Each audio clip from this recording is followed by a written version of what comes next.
តើសៀមចង់បង្កើតសង្គ្រាមយកលេខជៀនមីនឈ្លានពានខ្មែរទៀតមែនដែរឬទេតើគេកំពុងលេងនយោបាយអ្វីហេតុអ្វីក៏បន្ទន់អរិយាបធ្លើនីតិវិធីចរចា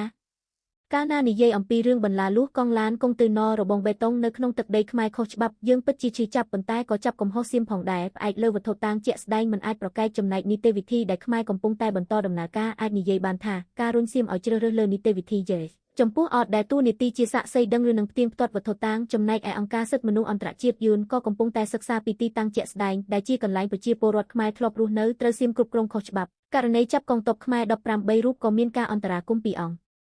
ការសិទ្ធិមនុស្សអន្តរជាតិដែលទើបគេព្រមដោះលែង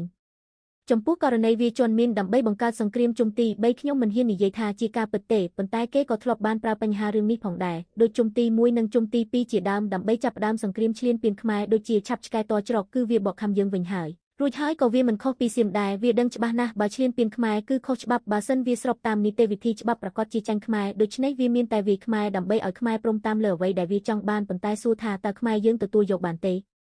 ប្រកាសណាស់ខ្មែរយើងទទួលយកមិនបានទេត្រូវតែបន្តទាមទារទោះជាសង្ឃឹមលើការទូតមួយក៏ដោយចុះបើចុងក្រោយពួកវានៅតែមិនឲ្យទឹកដីវាគ្រប់គ្រងខុសច្បាប់ត្រឡប់មកវិញបើសួរសំណួរបែបហ្នឹងត្រូវសួរបកវិញថាតើវាអត់ហ៊ានទេបើគេថាហ៊ានយើងត្រូវមានសំណួរមួយទៀតសួរថាសន្ធិសញ្ញាព្រំដែនគុកខ្មែរសៀមទទួលស្គាល់ដោយអង្គការសហប្រជាជាតិតើសៀមហ៊ានលុបទេតើពួកគេហ៊ានប្រឆាំងអង្គការសិទ្ធិមនុស្សអន្តរជាតិដែរឬទេបើគេថាហ៊ានយើងត្រូវមានសំណួរមួយទៀតសួរថាសន្ធិសញ្ញាព្រំដែនគុកខ្មែរសៀមទទួលស្គាល់ដោយអង្គការសហប្រជាជាតិតើសៀមហ៊ានលុបទេតើពួកគេហ៊ានប្រឆាំងអង្គការសិទ្ធិមនុស្សអន្តរជាតិដែរឬទេ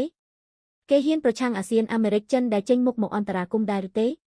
អញ្ចឹងហើយបានខ្ញុំថាគេចង់វាយខ្មែរឲ្យបាក់ស្បាត់ឲ្យលែងហ៊ានតវ៉ាប្រឆាំងនឹងគេចង់បានទាំងដីរួចមិនទទួលខុសត្រូវអ្វីទាំងអស់រឿងទាំងអស់ហ្នឹងគឺវាបែបហ្នឹងបងប្អូនដូច្នេះសូមបងប្អូនដឹងនិងស្វែងយល់កុំជឿតាមពួកជ្រុលនិយមញុះឲ្យមានសង្គ្រាមព្រោះបានមានសង្គ្រាមសៀមជាអ្នកមានប្រៀបតើមានប្រៀបរឿងអ្វីមិនមែនមានប្រៀបលើសង្គ្រាមទេប៉ុន្តែមានប្រៀបដើម្បីឲ្យសៀមព្យាយាមរត់គេចលើការដោះស្រាយនីតិវិធីដ៏ល្អបំផុតគឺអត់ធ្មត់ជៀសវាងការប្រយុទ្ធពីព្រោះការប្រយុទ្ធចុងក្រោយគង់តែដោះស្រាយតាមនីតិវិធីដែរអញ្ចឹងហើយបានខ្ញុំសួរថាតើប្រយុទ្ធដើម្បីអ្វីចុងក្រោយរឿងទឹកដីដោះស្រាយតាមនីតិវិធីយប់សេរ៉ែហើយក្នុងពេលប្រយុទ្ធបងប្អូនដឹងច្បាស់ណាស់តាមរយៈឆ្លងកាត់នៃសង្គ្រាមទាំងពីរជុំតើគ្រួសារប៉ុន្មានយំបាត់បងគ្រួសារតើការរត់ភៀសសឹកប្រជាជនប៉ុន្មានសែននាក់ខូចខាតខ្ទេចខ្ទីទ្រព្យសម្បត្តិខំសិនសម្រាប់ឆ្នាំប៉ុន្មានលានពានដុល្លារការខូចខាតរចនាសម្ព័ន្ធជាតិផ្លូវថ្នល់សាលារៀនវត្តអារាមតើអស់ប៉ុន្មានរយកន្លែ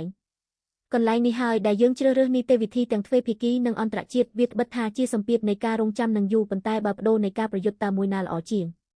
ប៉ុន្តែរឿងការអត់ធ្មត់វាក៏មានដែនកំណត់ដែរខ្ញុំសូមគោរពអរគុណបងប្អូនដែលបានលះបង់ចំណាយពេលវេលាដោយមានតម្លៃដើម្បីអានតាំងពីដើមរហូតដល់ចប់នៅចុងបញ្ចប់សូមបងប្អូនត្រូវជឿជាក់លើរាជរដ្ឋាភិបាលចប់រូបភាពឯកសារការរាវរកមីនរបស់ថៃហេតុអ្វីថៃនៅតែជន់មីន